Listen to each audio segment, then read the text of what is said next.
আসসালামু আলাইকুম বন্ধুরা, আমি মোহাম্মদ সৌরভ আহমদ, সৌদি আরব প্রবাসী।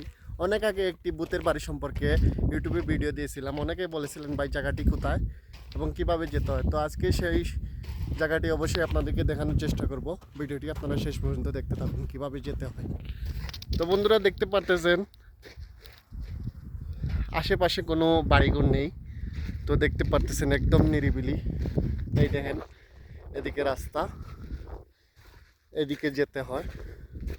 তো আপনাদেরকে সেই জায়গাটিকে নিয়ে যাচ্ছি, যে জায়গায় ভূতের বাড়ি।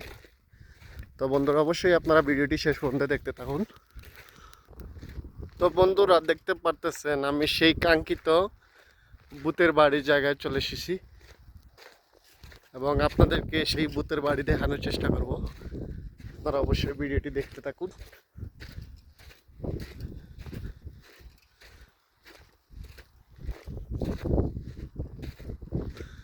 এই যে আমার সামনে দেখতে পারতেছেন একটি পরিত্যক্ত বাড়ি। এটি মূলত হচ্ছে ভূতের বাড়ি। এর আশেপাশে কোনো বাড়িঘর নেই। তো বন্ধুরা, দেখতে পারতেছেন চতুর্দিকে পাহাড় আর পাহাড়। একটি পাহাড়ের মাঝখানে একটি ভূতের বাড়ি।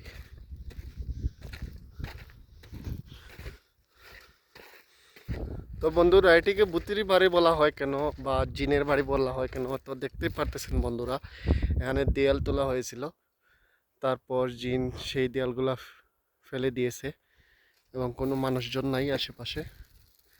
তো আমি আপনাদেরকে একটু ভিতরের দিকে দেখানোর চেষ্টা করব।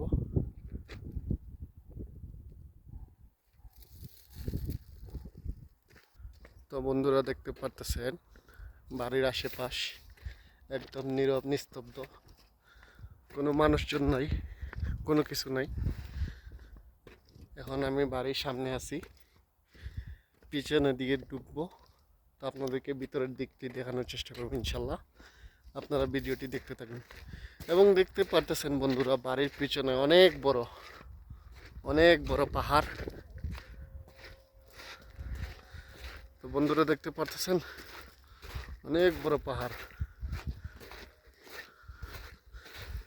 আমি এখন বাড়ির পিছন দিক দিয়ে ঢুকতেছি। এই যে দেখেন, এখন বাড়ির পিছন দিক দিয়ে ঢুকলো। এটি হচ্ছে, এই যে উপরের দিকটি হচ্ছে আপনার কাঠের তৈরি, নিচের দিকটি হচ্ছে দেয়ালের তৈরি। এই যে দেখেন, এখানে সম্ভবত রান্না করছিল।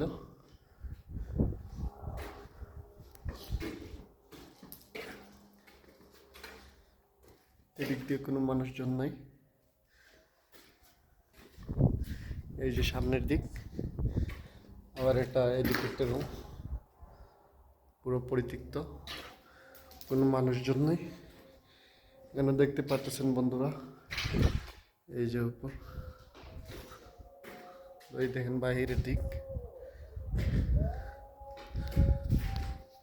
তো বন্ধুরা, আমি সৌদি আরব থেকে বলতেছি সৌরভ আহমদ। ভিডিওটি আপনাদেরকে কেমন লাগলো অবশ্যই কমেন্ট বক্সে বলে যাবেন, এবং কে কোথায় থেকে দেখতেছেন সৌদি আরবের অবশ্যই আমার কমেন্ট বক্সে বলে যাবেন। আজ এই পর্যন্তই। ভালো থাকুন, সুস্থ থাকুন। আবারও নেক্সট কোনো ভূতের বাড়ি নিয়ে হাজির হবো ইনশাল্লাহ।